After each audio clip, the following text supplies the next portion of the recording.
or the MEAC. Come on, C-I-double-A or the C-A. HBCU is where to be. We compete. Hey everybody, what is really happening? It's your boy, your uncle, your cousin, and your best friend. Hey, I'm A. Harris Brown, and welcome to another edition of the HBCU Man Cave, where men can relate, relax, and release. Woo! As always, I'm repping for Bethune-Cookman University, and I am joined by my colleagues, my brothers in this, and I'm gonna call it the ministry. Yes, y'all show some love, make some noise, holding down for Miles College in Texas Southern. Kevin Keys the third. Oh my gosh, Third. My bad. The third. What's good, brother? You doing all right today? I'm doing all right. I can't complain. I'm just happy to be here, ready to just really chop it up. I'm actually excited about this week. I know, right? And then, wait a minute, we're not done. Let's bring in all the way from the other coast, from the West Coast, from Seattle, Washington, representing Virginia University of Lynchburg, Shane Kane.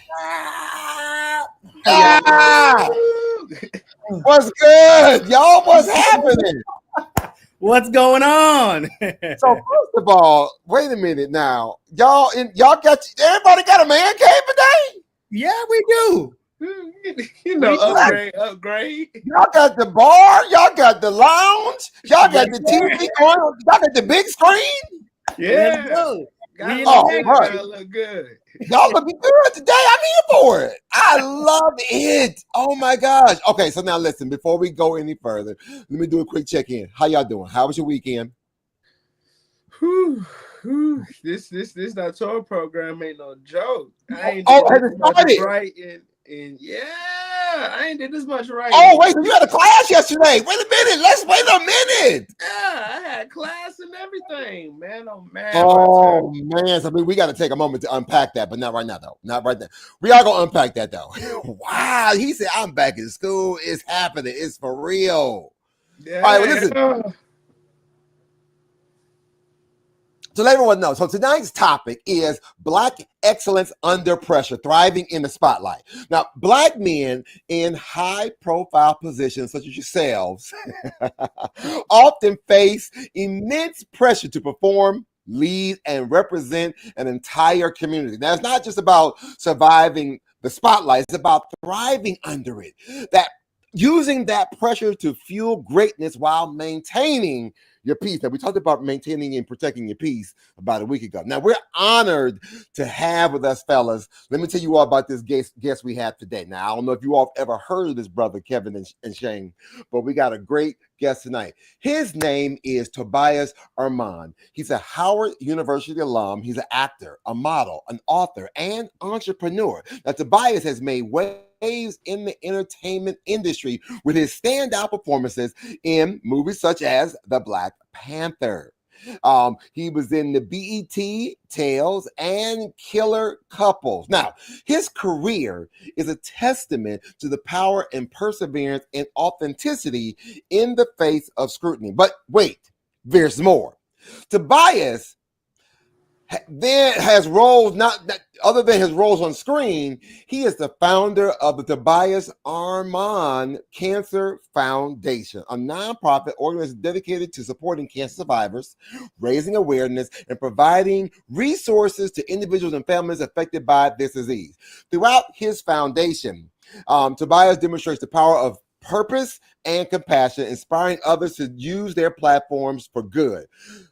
Ladies and gentlemen who are watching us today, whether you're watching on Instagram, Facebook, YouTube, or you're watching us on the replay, y'all, please welcome to the show right now, Mr. Tobias Armand.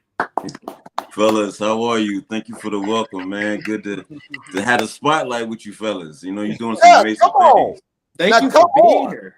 We appreciate it with you.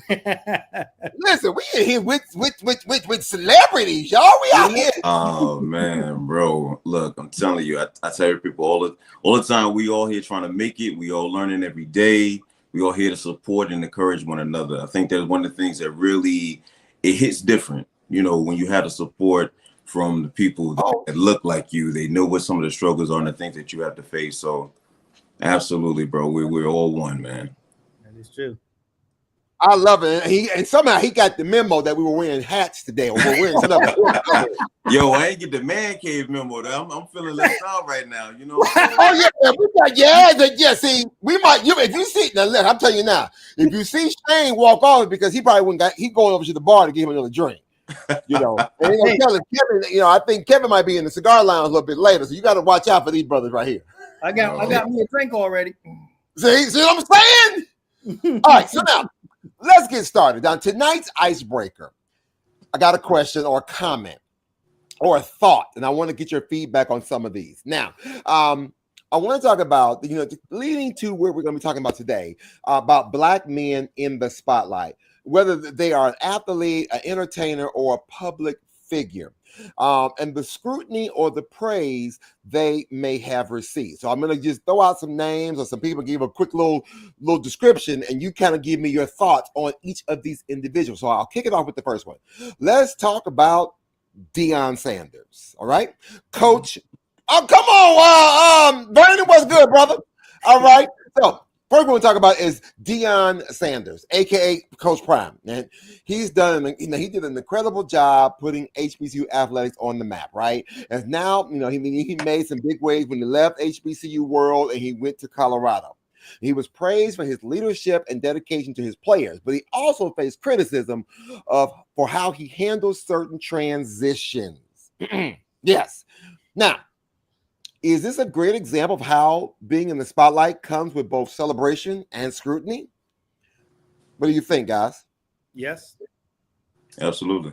So you can give me more than this. This ain't the yes or no challenge, Shane. You can give me a little bit more than that. Well, I'm gonna tell you, as an athlete who actually been through the collegiate level, playing football, running track, and also going to the CFL, NFL, all that stuff, right? I can tell you, with him being the person he is, not only a God-fearing person, but he fears nobody else but God, right? So once you put God at first, and then you put your players, right? Now you coming from an HBCU, and you know, we the ones that hate each other, okay? He left, right? Because maybe in certain situations, which, you know, I've kind of know a little background on that, but he left for a bigger opportunity, which he took that at Colorado. He got scrutiny from left to right, but guess what? Everyone who scrutinized him jumped right back on the bandwagon after he started winning games. After he started, they drinking the Kool-Aid. Yep, right back in there, because it's not about the move. It's not always about the move. It's about what you implement. Because guess what? He took Black players with him, right? When he went into the portal, he got Black players, right? Also, you know, white players, everybody. He took everyone. Not only that, so he left a mark not only in the HBCU world and not only at Jackson State, not only at Colorado, but throughout the whole, because everybody want to play for Coach Prime now, because he's the man in the spotlight and he knows how to handle the spotlight. All right. Okay. All right. I'm got another one. I'm gonna see if somebody else wants to respond to this one. Next one. LeBron James. His dominance on the court is unmatched, but his activism and his I Promise school makes him an icon. Yet, he still faces criticism for speaking out on social issues. Now, is this a reminder? It's a reminder that no matter how much you achieve, the pressure never really lets up. Do you think that this is a scrutiny situation or this is a celebration? Or, Kevin, like you was about to say something. Because it's like, I ain't a big fan of him. Oh, I'm gonna be real. But I don't like when somebody told him just stick to playing basketball. Like he ain't had nothing else behind him. He ain't have a right to have his own mind. And it's like, I don't like when they try to put people into categories and feel like just because they do one thing that they don't have experience in other avenues. So that's one thing that bothered me. But I will say the pressure that he has, I mean, I don't know. I don't know how far I want to unpack that yet. So I'm gonna step back. I'm gonna step back because All right, that's so a then, whole other thing. so Tobias, I'm gonna give you the next one there. I'm gonna let you respond to the next one. Jay-Z, from building billion-dollar businesses to his work in criminal justice reform, he's constantly breaking barriers. But with that comes backlash, whether it's about his partnerships, his partnerships, or his creative choices. It shows the double-edged sword of visibility. What are your thoughts on Jay-Z? It's so many layers to that. I mean, when you're in the spotlight and you are a celebrity, there's always eyes on you, no matter what you're doing, how you're doing it. And it's one of those things to where you automatically are kind of thrust into that position to be a representation, and also be someone that the people look up to. So it's one of the things that you always have to be cognizant of how you move and the different things that you're doing to give back. I think that Jay-Z has done a number of phenomenal things to really trailblaze for so many people. And at the same time, it's actually showing that no matter what he does, he's still going to be looked at to like there's something else that could have been done differently. And it's kind of sad because just being affiliated with certain people, as you see what he's going through now, it's it's crazy what you go through, regardless of the amazing things that he's done. Mm-hmm. Kevin, you ain't gonna give me the church. You ain't gonna give me that church. See, now I'm thinking about both what he's saying. I'm thinking about LeBron. I'm just thinking about all of it because. All right, I got one more. One more that we're gonna talk about. I want you all. Anybody could just give me their thoughts on this one. Tyler Perry. Now, he's revolutionized the entertainment industry, creating opportunities for so many, but he still faces criticism for his creative style and choices.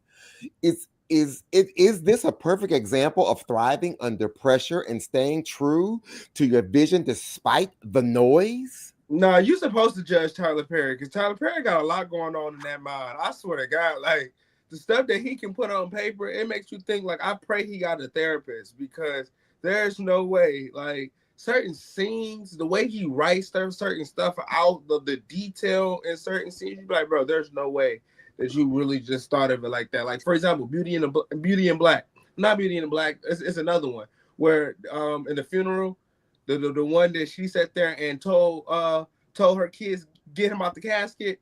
The fact that she was able to sit there and write that whole scene out to the point where you like, I want them to go in and go pick up that casket, and I want her to take the body out and walk it down the aisle. Not take the body out. That was crazy to me. But so that's one of them things. Like, yeah, we should judge him. But I will say, one thing about all that I got all in common with all of these, I feel as if they all handle business, and they all, one thing you can't take away from them, they care about their community, they give back, they stand up for what they believe in. Mm-hmm. And one thing about it is they all got heavy relationships with God, and they know that once you give your life to God, no matter what nobody else say, it don't matter. It don't matter. So I know some people call it tough skin. Other people they say is knowing your worth, and it's also is knowing God, and knowing what God has blessed you with can't no man take away. So at the end of the day, it's like that's what I'm saying about LeBron. Like I said, I'm not a big fan of him, but this man is anointed. This man has opened up schools. This man has given back to his community, and that's all we can ever ask for people who go and get big and go and get millions of dollars. We ask that you give back to your community. We ask that you try to help the same people that helped you. So it's like at the end of the day, regardless of what scrutiny that they face, they know that they got the people's best interests at heart, and that's all we can say is we commend you, genuinely. So that's what I got. All right. Well, listen, ladies and gentlemen, again, these examples show that thriving in the spotlight takes resilience. It takes authenticity and a strong sense of purpose. And for those who are watching, I want you to drop your own examples in the comments. And who's a Black man in the spotlight that inspires you? So and let us keep the conversation going. Now, I do have another question for the audience. This is a question just for the audience. I want to make sure that we're gonna come back and look at the comments a little bit later.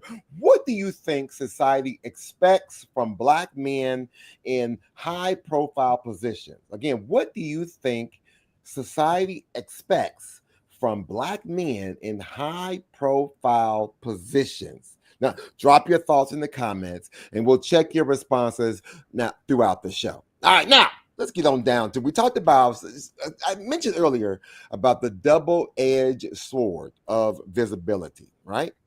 And a lot of things happen with this. Like we talk about the pressure to resent an entire community and carry the weight of expectations. And then there's another one talking about higher standards or harsher criticism Black men face in leadership or public positions. And finally, balancing authenticity with public perception.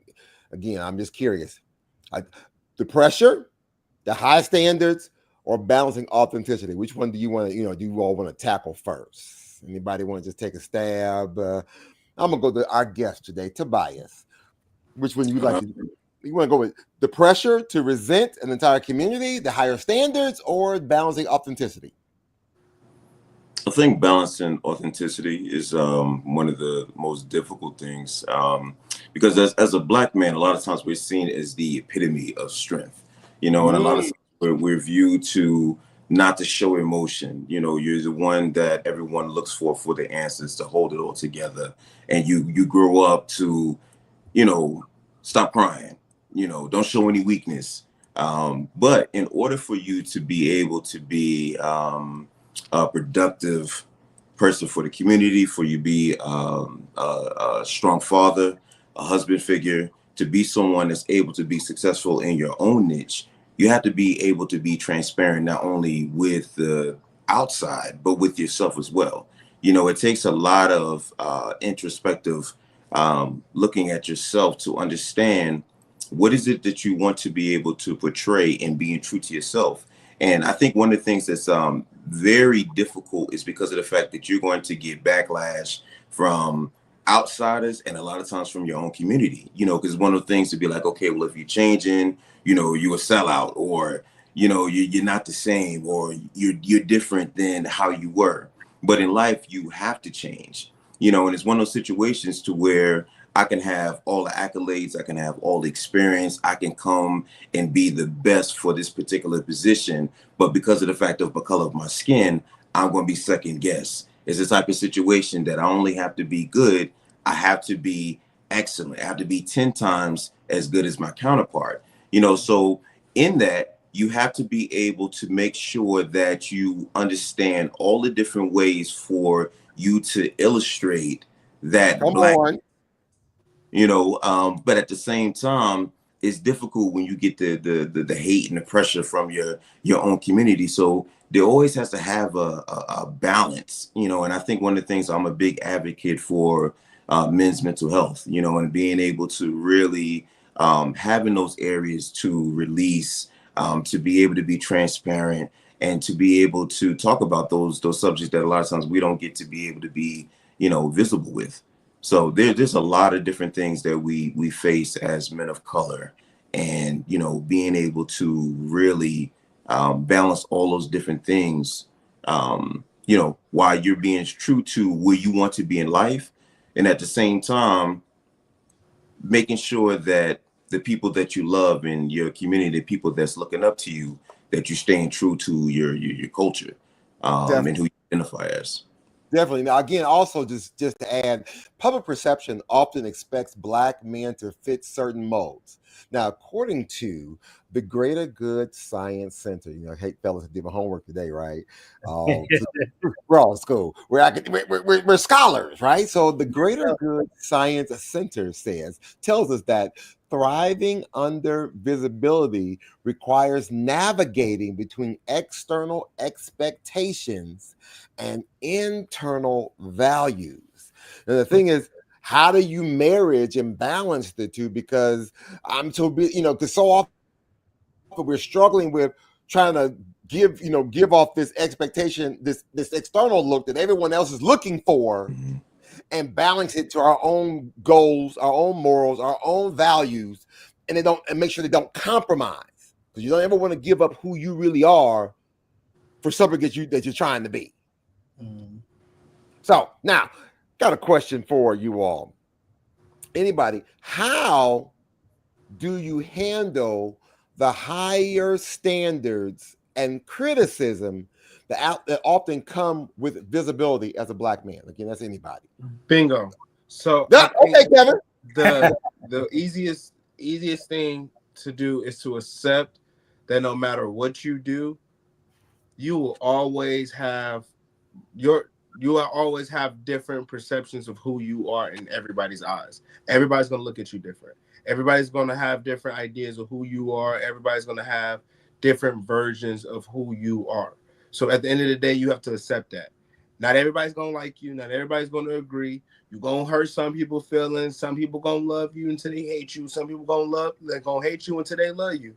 And you just have to be okay with that, because at the end of the day, as long as you just being the best person that you can be, that's all you can say. I will say that when it comes to, and I know lately I've been getting real biblical, but when you go when you go into the Bible and you start to like think about, like when we talk about the last days and everybody say, oh, well, get right with God, and it's like, yeah, you really should. you should really understand that, one, when you trust him, there's nothing else that can go wrong. There is nothing, because everything is temporary here in this world. Never mind.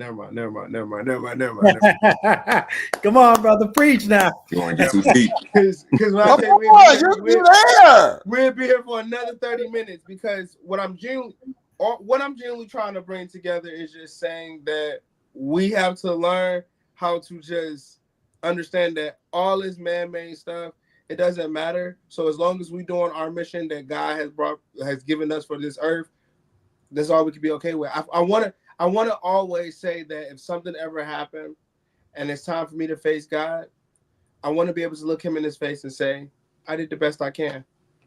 I did everything that I can.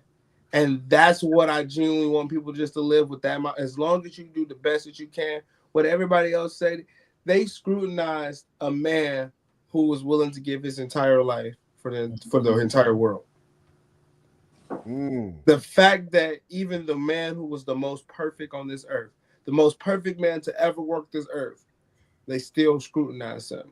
So what do y'all think they gonna do to y'all?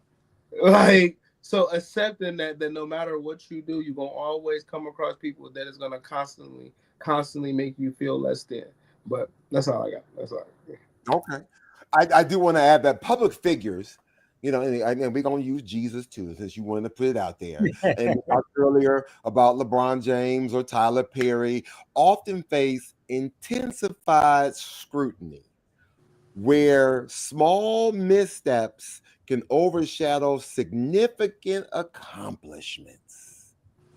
Oh, he didn't turn my water into wine, so now we got to crucify him. But according to an article, How Does Social Pressure Impact Our Choices? It's an article that was written and found on a website called BetterHelp. This reflects broader societal biases and stereotypes, which disproportionately affects Black leaders. Why is it that we are under the microscope for the smallest thing that we might do, yet let somebody else do it? Oh, it's fine. Like, it's okay. I think anybody, I'm gonna talk about that. White privilege. I think I can chime in on a little bit here. I'm gonna tell you why. Right? Did you say? This is what I think. What? As Black men, we are so developed with strong personal identity. It's like we know ourselves, right? We stay grounded. We lead by example. For most of us, we do. Excellence is in the atmosphere for us. We're good at mentorship. We control our narrative, our own story from slavery. We got ships from here to American. We've been doing the work for the man, right? But we have that identity, right? When we can talk about promoting emotional vulnerability and all the other stuff, I just think we have that sense, and not only the sense, but we have that feel, that touch, that everything about us, right? So it's like we have to strive, we have to do the work 10 times more because we're not going to be accepted, right? Unless we work times how many more than anybody else. And as Kevin said, white privilege. White people. I mean, white privilege. I'm sorry. Come on, Tobias, what you got? I feel it. I feel it. I mean, excellence is not even an option. You know, it's something that it's just expected. And I don't often get into, you know, politics and things like that because I mean, especially when you're in the industry, a lot of times you have to kind of stay neutral. You know, advocacy wise, you know, there's a lot of times that you might be working on the production and the directors. They may be strong in one direction, you know, and feeling really vocal about how they feel about certain political parties. But you just take, for example, Barack Obama and all the scrutiny that he went through. And a lot of times you have like our own people just like, oh, he didn't do anything for black people. He didn't do this. He didn't do that. And they fail to realize as a president, you have so many different eyes looking at you from all different directions. You're not just the president for black people. You're the president for people as a whole. You're president for the United States. So you have to be able to make decisions that's going to be able to affect everyone as a whole. And no matter how many different organizations that you give back to and how many people that you look out for and how many different things that you make sure that you do the donations and the drives for, you know, people will look for just that one thing to be able to dismantle everything that they've contributed to this country, you know. So it's one of the things to where you have to be able to be cognizant that you're always going to be watch every sense of the word, you know. So it kind of just really just comes with the territory, and it's crazy, you know, because even in times when I step on set, people are always watching. They're always looking for something to second guess.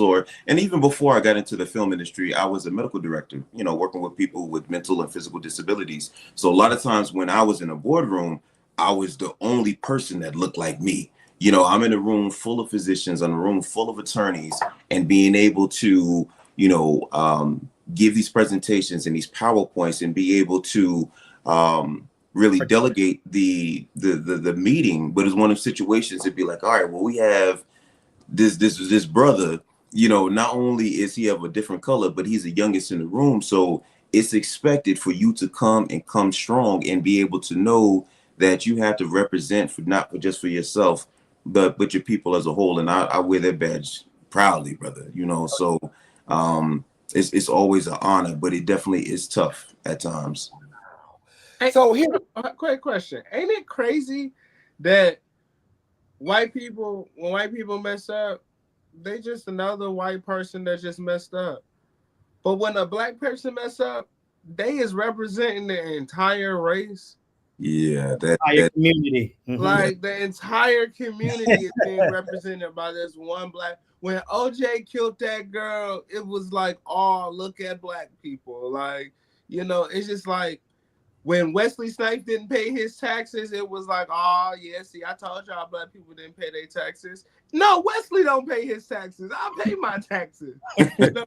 But because it's just when they see one of us doing something, it's like they represent everybody, you know, and that's just crazy to me. It's beyond crazy. I've seen so many times, even when it's social media, you'll have like, say you have a group of people and they're looting. It's like, oh, you know what, black people, that's what they do. And it's crazy because regardless how many positive representations that we have of our people, just that one person making those type of decisions, they'll be quick to try to, you know, just put us in a box. But again, like you said, it could be that's for all of us.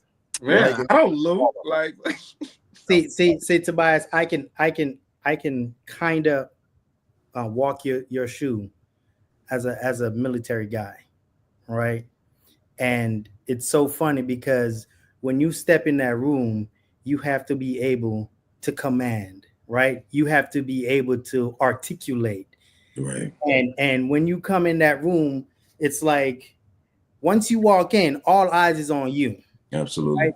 And you can feel the pressures from here to California back to Hawaii. You can feel it, Mm-hmm. right? It Mm-hmm. don't matter how much you talk and you articulate and you're smart and you're this and you're that. Sometimes you're not even going to be taken seriously, even though you're spitting facts from the time you start your presentation till the end. Right. It's just never good enough. You know what I'm saying? They're going to look at you. Okay, well, we're going the next direction. Even when you have everything proven, right? You have the facts to back it up. Mm-hmm. It's like you're not going to be choosing. And you're in the spotlight, but you're still under that microscope. You're still under that pressure, but you're not going to be chosen. Yeah, it's. I love the fact that and so I subscribe said we are not a monolith. Like, Guys, I'm watching. Shout out to everybody who's watching this on Instagram right now. Yeah. Welcome, y'all. Welcome. Yeah. Welcome. Yeah. need that Hey, input. I want to just shift thoughts for a minute and talk about how breaking stereotypes in this comic. Common stereotypes that Black men face in the spotlight and how they impact personal and professional lives. I want to kind of frame that. So let me give you some background. So again, research, I love this part right here. Research from the Journal of Applied Psychology shows that Black men are often stereotyped as being overly aggressive, hyper masculine, or unprofessional, which can affect their mental health and career progression. Now, the article titled Racialized Stereotypes and Their Effects on Professional Opportunities goes on to say that combating these stereotypes requires intentional efforts to highlight diverse narratives of Black male excellence. So, with that, here's the question. How have any of you all used your platform, whether being the actor or the activist, being the military person, being the educator? How have you used your platform to challenge these stereotypes? Come on, educator. I would say I love this question because first and foremost, I love pointing out that I am not overly masculine. I'm not very aggressive. All right, I ain't too aggressive, and I'm not just this angry Black man. I also like pointing out that the stereotypes that we see that oh, Black men lack education. I love being 22 and having multiple degrees. I love being 22 working on my doctorate degree. I like teaching my kids that you can be a teacher and a politician and an author and do multiple things. It's not limit yourself to one dream just because someone told you that you had to. I love continuing to let someone see that you can be from an inner city like Detroit and still succeed and achieve all odds and continue to chase your dreams. I enjoy doing things like that. So it's just like my whole life is around debunking all those stereotypes, letting people see us in a different light. Like we're not all the same way, just like it's multiple different types of white people and multiple different types of Asian peoples and multiple different types of Latino people. It's multiple different types of African Americans. And it's like once as Americans, because it's really, this seems like this is an American problem for real, but once America see us as people and see that we're all different, we're not all, rock riders are all the same. You can expect the rock rider to do rock rider traits. Pit bulls are the same. You can expect the pit bull to do the same thing that the pit bull is known to do. But until you start to understand that we are human and we are not an animal, and you can't say that we have these traits, you can stereotype an animal because you can expect an animal to do what an animal do.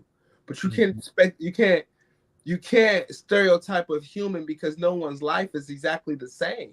No one is that lives the same situations. No one lives the same events in their lives. No one grows up the exact same. No one has the same income. No one has the same education. So you can't stereotype us and say that we're the same exact person when we ain't all been through the same exact thing.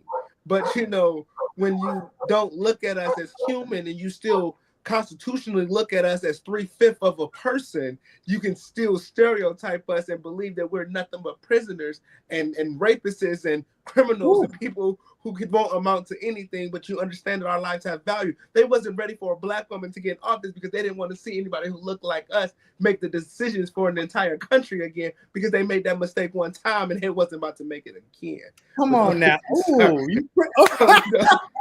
get me started. That boy can't preach today. Ooh, Why? Marie. Wow. Kevin, go get you a drink. Go get you a drink, or you know go what? get to the bar. Go to the bar. Hey, get to the bar. Get to the bar. Get to Get the to the bar. bar, Kevin. Go get you one. Bartender, put a double on my tab. Yeah, I got him. I got this next round on him. It's on me. I need. You got him? You got him? I got him. Okay. I got him. Okay. All right. Come on, Kevin. You cutting up today. Tobias, what about you? How have you used your platform to challenge stereotypes? No, I have to concur. You know, your beginnings don't always have to dictate, you know, where your life ends up, what your ending looks like. And I tell people all the time, you know, I'm from the inner projects in Brooklyn, you know, and I wear that hat with pride. Is one of the things to where my father was in the military, so I've had a lot and I've had a little. So it's definitely one of those situations where it's made me humble, it's made me grounded, but it's also a situation to where I know when I walk into a room, I'm representing my people, and I see it as a badge of honor, as I said before. And I'm a big guy. I mean, I'm 6'3", 225, 230. So you automatically have that presence where people always say, it's like, man, you have an intimidating presence in that voice, man. I don't know how I'm going to be able to know how to address you, but I love the fact, like you said before. Now you'll see me, and I'll be on the red carpet in a suit in a minute, you know, but I still like to rock my Timbs. I'm from New York, you know, I still rock my Timbs or whatever. But I love those situations. Hold on, real quick. When people... Hold on, I got a question real quick. Let me pause. What tribe was you in Black Panther? That was on the Jabari Wars.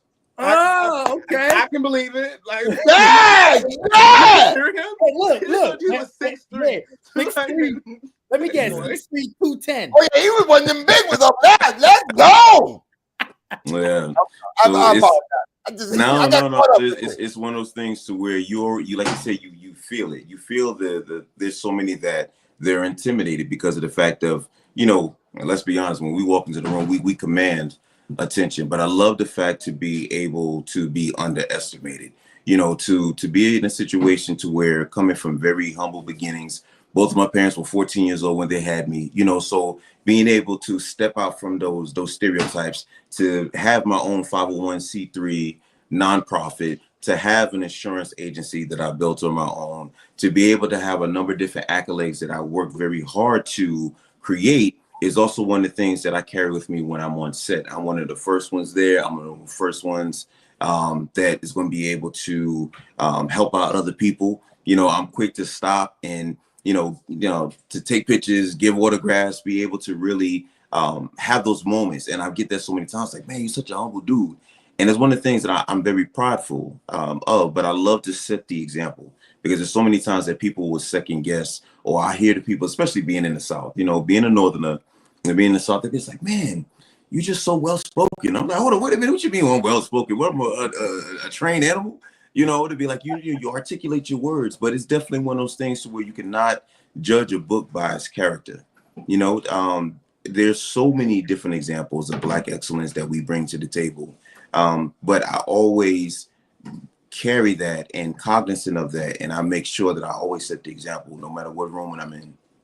Okay, awesome. Oh my! Listen, ladies and gentlemen, and everybody who's watching, whether you're watching on Instagram, Facebook, YouTube. I asked a question earlier to the audience. I haven't seen anybody put a comment in it yet, but my question earlier was, what do you think society expects from Black men in high profile positions? So I'm still looking for somebody to, what do you think society expects? I'm waiting for somebody. We can put somebody's comment on the screen, or we can read it from the Instagram and be able to engage you. Or you want to talk amongst yourselves. We had a couple of viewers who like to talk amongst themselves on the Instagram and have a whole nother show while we over here having this show. And it happens from time to time. So then listen, Tobias said something earlier about mental health. And we talked earlier, bro. We talked last week about protecting your peace, right?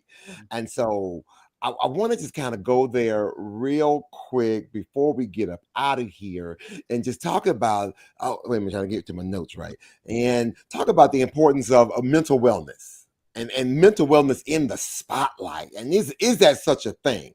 And I know that for some, the emotional toil of being under constant scrutiny in high profile roles has to be daunting, to say the least. Now, studies reveal that individuals in high profile roles, particularly Black men, are at increased risk for stress related health conditions due to an increase to the added burden. Yes, the added burden of societal expectations and scrutiny. This is according to the American Psychological Association.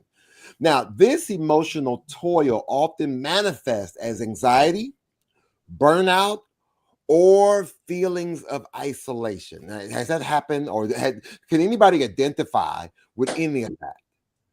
Or maybe if not you, maybe you've dealt with somebody, or you work with somebody in that space, and that space and place where that scrutiny has just really just taken that person out, because the anxiety, the burnout, isolation, like I just can't, I can't do it no more. Dr. To be, I don't know. I'm coming to you because listen, you're gonna be dealing with people like this. So Shane? Oh, there you go. Yeah. So I want to chime in on that, because a part of that is, like why Black men face in higher role faces higher standards and harsher criticism, which goes hand in hand, right? And I believe, as somebody who is in the military, somebody who's studying to be a doctor, who's, I'm almost walking across the stage now.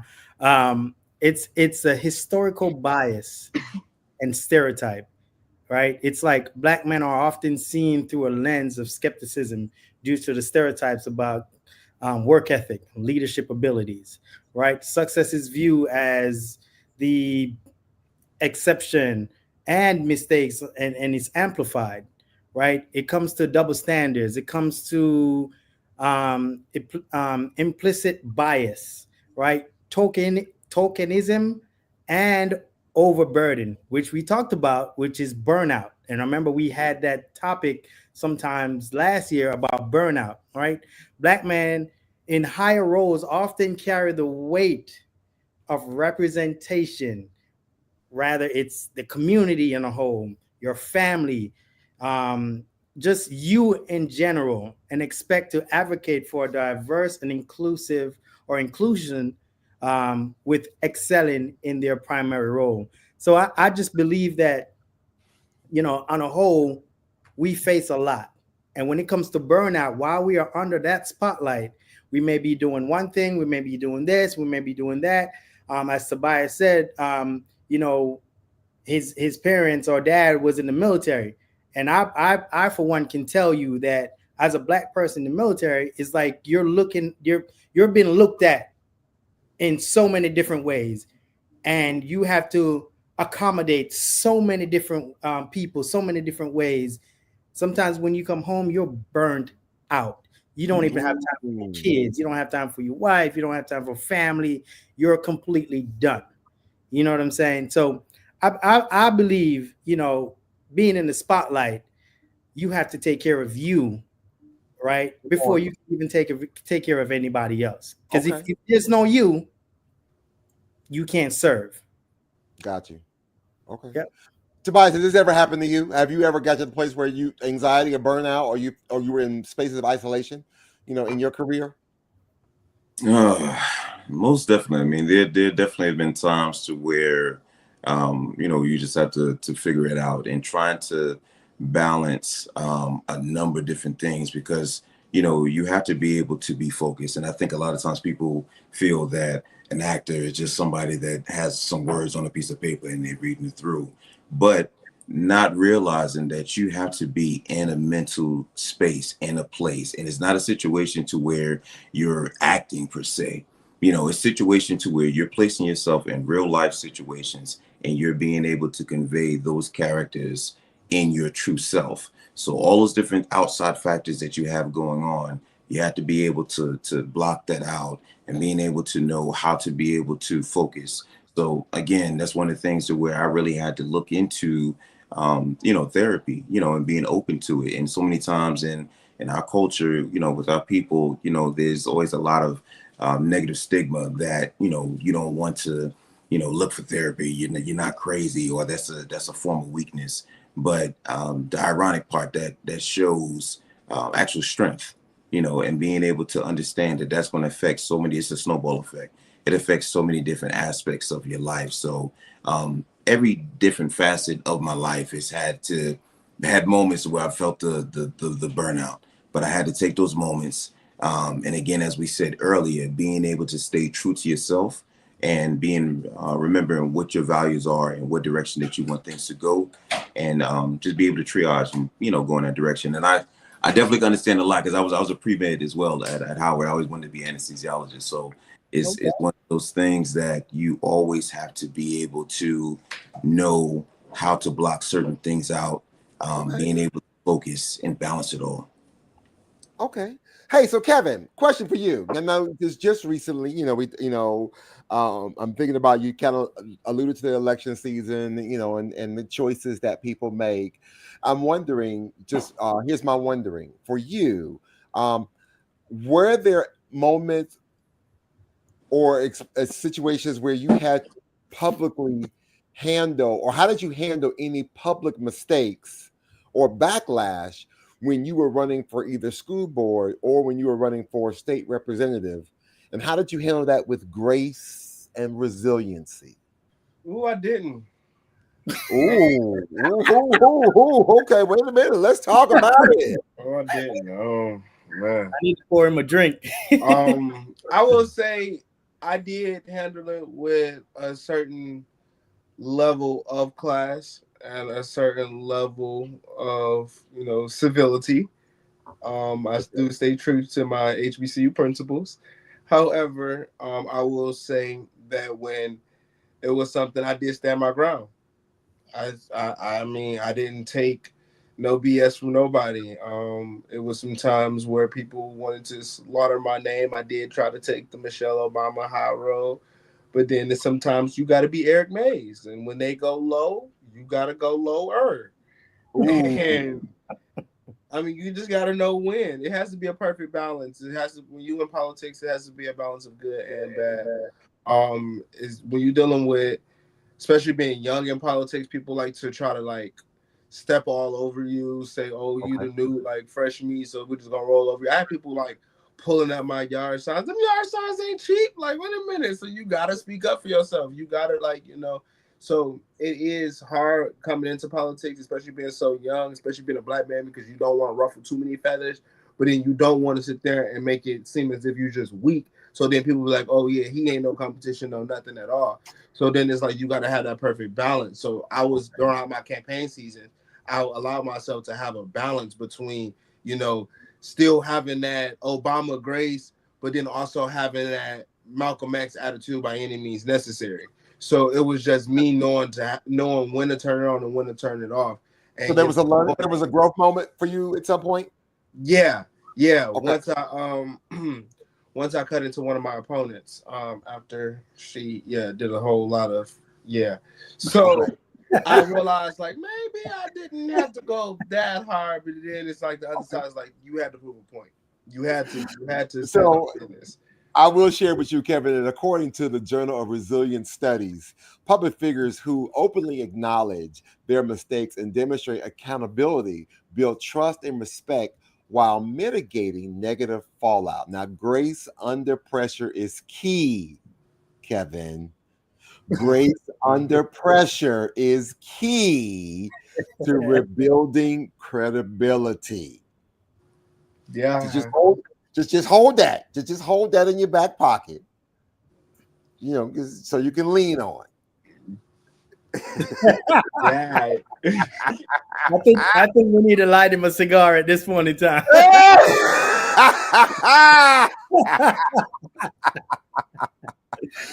Listen, does anybody want to share? Does anyone have any strategies that they would like to share with our viewing audience of how they can prioritize mental health while working under pressure? Anybody got a tip or a strategy they can share with our viewing audience? Again, how to prioritize mental health while working under pressure. Realize that you're not Superman. You can't do it all. Allow yourself, we said this last week, allow yourself to say no. Allow yourself to say, I don't got the capacity to deal with that. Mm-hmm. That ain't something I can deal with right now. You know, don't overwork yourself. Hold on. But Kevin, we got a comment from Vernon. Let's see, Vernon, what's up? That's what I'm talking about, Vernon. Standing on business. Standing on business. Standing on business. Vernon! That's what I'm talking about. Yeah. Yeah. Vernon, I'm going to put you in timeout. I'm going to put you in timeout, Vernon. All right. And so that's thank you. the honorable. I know, right? Anybody else, Shane or Tobias, any strategy that you can share to prioritize mental health while working under pressure? I think I'm gonna share a few. Build confidence and resilience within yourself, right? We're not too old and we're not too young to seek mentorship and health when it comes to our mental health, right? Also, normalize representation, leverage your unique perspectives, right? Build a support network and practice self-care. I think, us doing that will take us further on in the journey, to be honest. Okay. I appreciate that. All right. Tobias, I mean, you got to say something. You got to give us a strategy. I need a strategy. Couldn't agree more. He took mine. He went across the board. I'm big on self-care. Like that balance is so important to have that. And again, I don't know what stated earlier, being able to know your limitations and when to be able to say no. And I think sometimes it is hard when you're so passionate about what it is that you do. You want to take on everything. And I think that's probably, you always have those interviews and they'll be like, all right, what is one of your weaknesses? And it's one of those things to be able to, it's hard to not have hands-on for every aspect of what's going on. Being able to know when it's time that's needed to delegate certain things, being able to have those conversations with yourself and be like, you know what, this is a little too much. And there are times that I need to unplug. There are times where you need to unplug for social media. There's times that you need to unplug from family. I'll be quick. Like, I'll take myself to a bad day. I'll take myself to dinner, and just have those moments with myself, being able to have those vision boards that you create and be able to set those goals. And mentorship is very important. And, when you're able to spend time and to be a mentor and to be able to see how much you impact someone else's life is one of those things that's is very gratifying, and a lot of times you're able to have those full circle moments as well. So I think all those things are definitely important to make sure that you're able to balance everything for yourself, because you don't want to burn out. I mean, if you're burnt out, you're not helping anyone else. So wow, I like that. Listen, ladies and gentlemen, and all my brothers in the HBCU Man Cave, we love the women. We appreciate you all being here as always. Tonight, we've explored what it means to thrive under pressure as Black men in the spotlight. Now, we've talked about the weight of representation, breaking down stereotypes, and prioritizing mental wellness. Now, these conversations remind us that the journey of Black excellence comes with challenges, but it also opens doors to inspire, to uplift, and to redefine expectations. Now, If tonight's conversation spoke to you, we encourage you to explore resources like the Greater Good Science Center at greatergood.berkeley.edu for strategies on mindfulness and resilience. And you can also check out the National Mentoring Resource Center at the National Mentoring Resource Center.org for guidance on mentorship and fostering representation. Now, these are invaluable tools to help you navigate life's pressures while staying true to yourself. Now, if I had to go back, so I'm going to challenge our audience to continue the conversation this week when you're at work, at lunch, around the the watering hole, as you're on break, conversations, and share a story of a Black man who's breaking barriers, thriving under pressure, and redefining what it means to excel. It doesn't have to be somebody high profile. We all have to do it. Again, share a story of a Black man who's breaking barriers, thriving under pressure, and redefining what it means to excel. And then also highlight someone you know or admire. And then when you do that, make sure you tag us on social media. Tag us Historically Black Sense or hashtag HBCU Man Cave. We'd love to come back and hear and read about some of the stories or the images that you have to share. Now, finally, before we get up out of here, listen, we got another impactful conversation next week, so you do not want to miss that. We'll be diving into another great conversation. We got another brother who's going to be coming here talking about what it means. We're going to welcome him into the Man Cave. So trust me, you don't want to miss it. Stay connected to the HBCU Man Cave on Instagram, Facebook, and YouTube. And make sure to like, follow, comment, subscribe, and share so you don't miss future conversations. Now, here we go, fellas. Affirmation quote of the week. Bum, bum, bum, bum. I got you one. Oh man, I got one too. God darn it. I got one too. Oh, well, damn.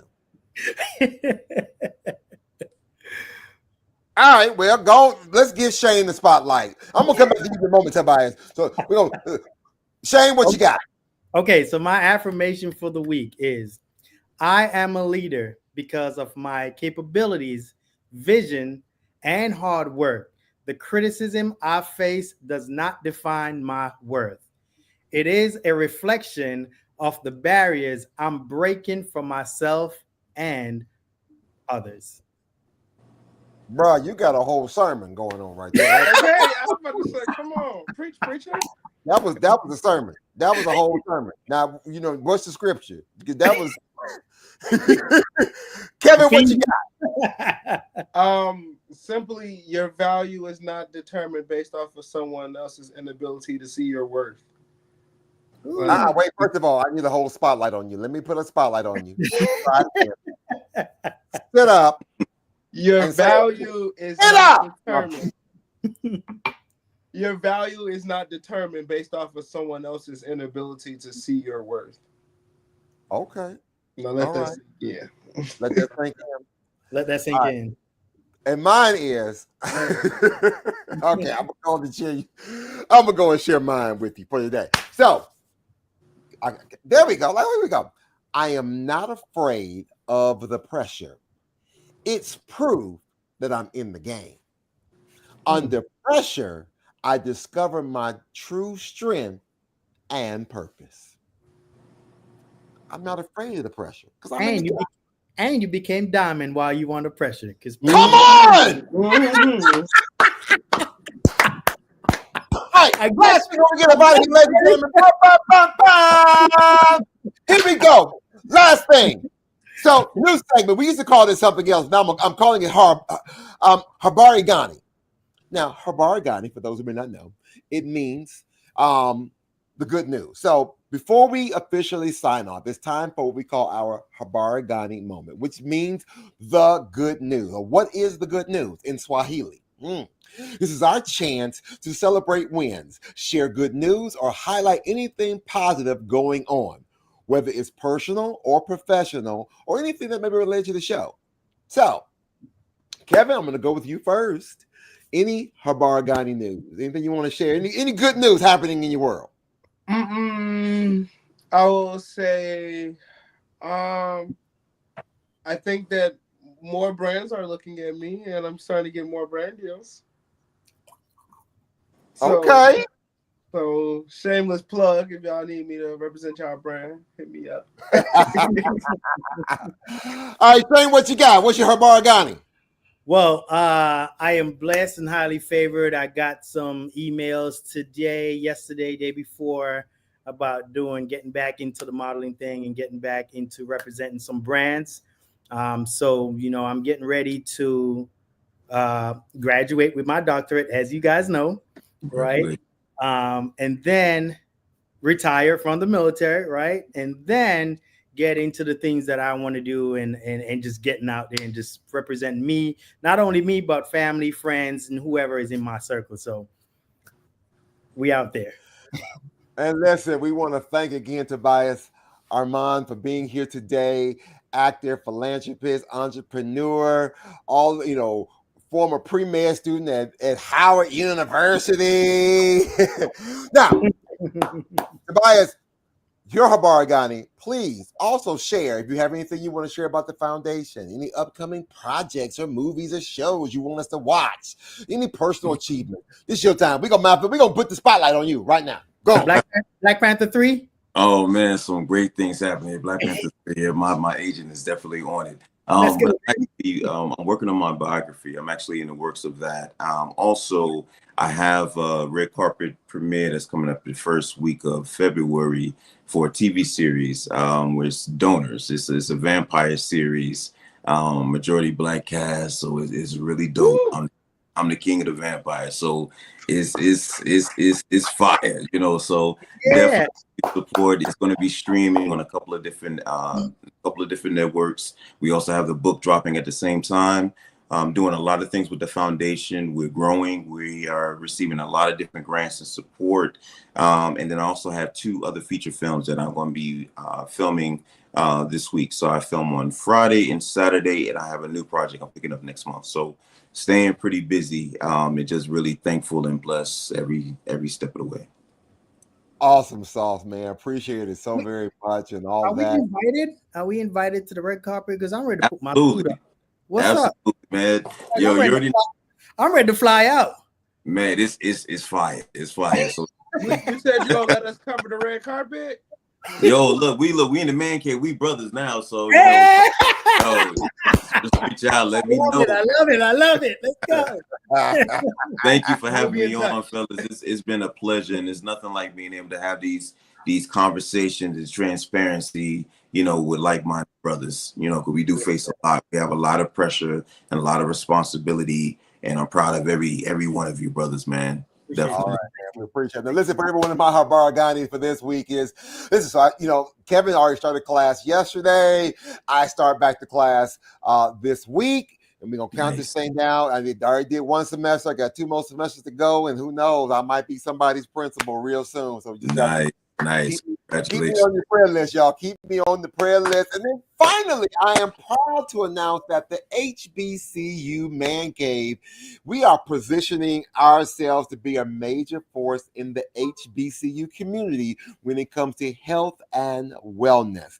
Now, we're looking to grow this platform and provide you with relevant content, supportive resources, and curated sponsors, as Kevin said, with curated sponsors that speak directly to our audience. So thank you to everyone who continues to support this platform and make conversations like these possible. For more information about what we do, how we do, when we do, make sure you go to our website, hbcusense.com, to learn more, get on our mailing list for our newsletter. And as always, I'm your boy, your uncle, your cousin, and your best friend. And you've been watching the HBCU Man Cave. Can relate, relax, and release. Stay blessed, stay safe, and stay focused. And we'll see you next time in the cave.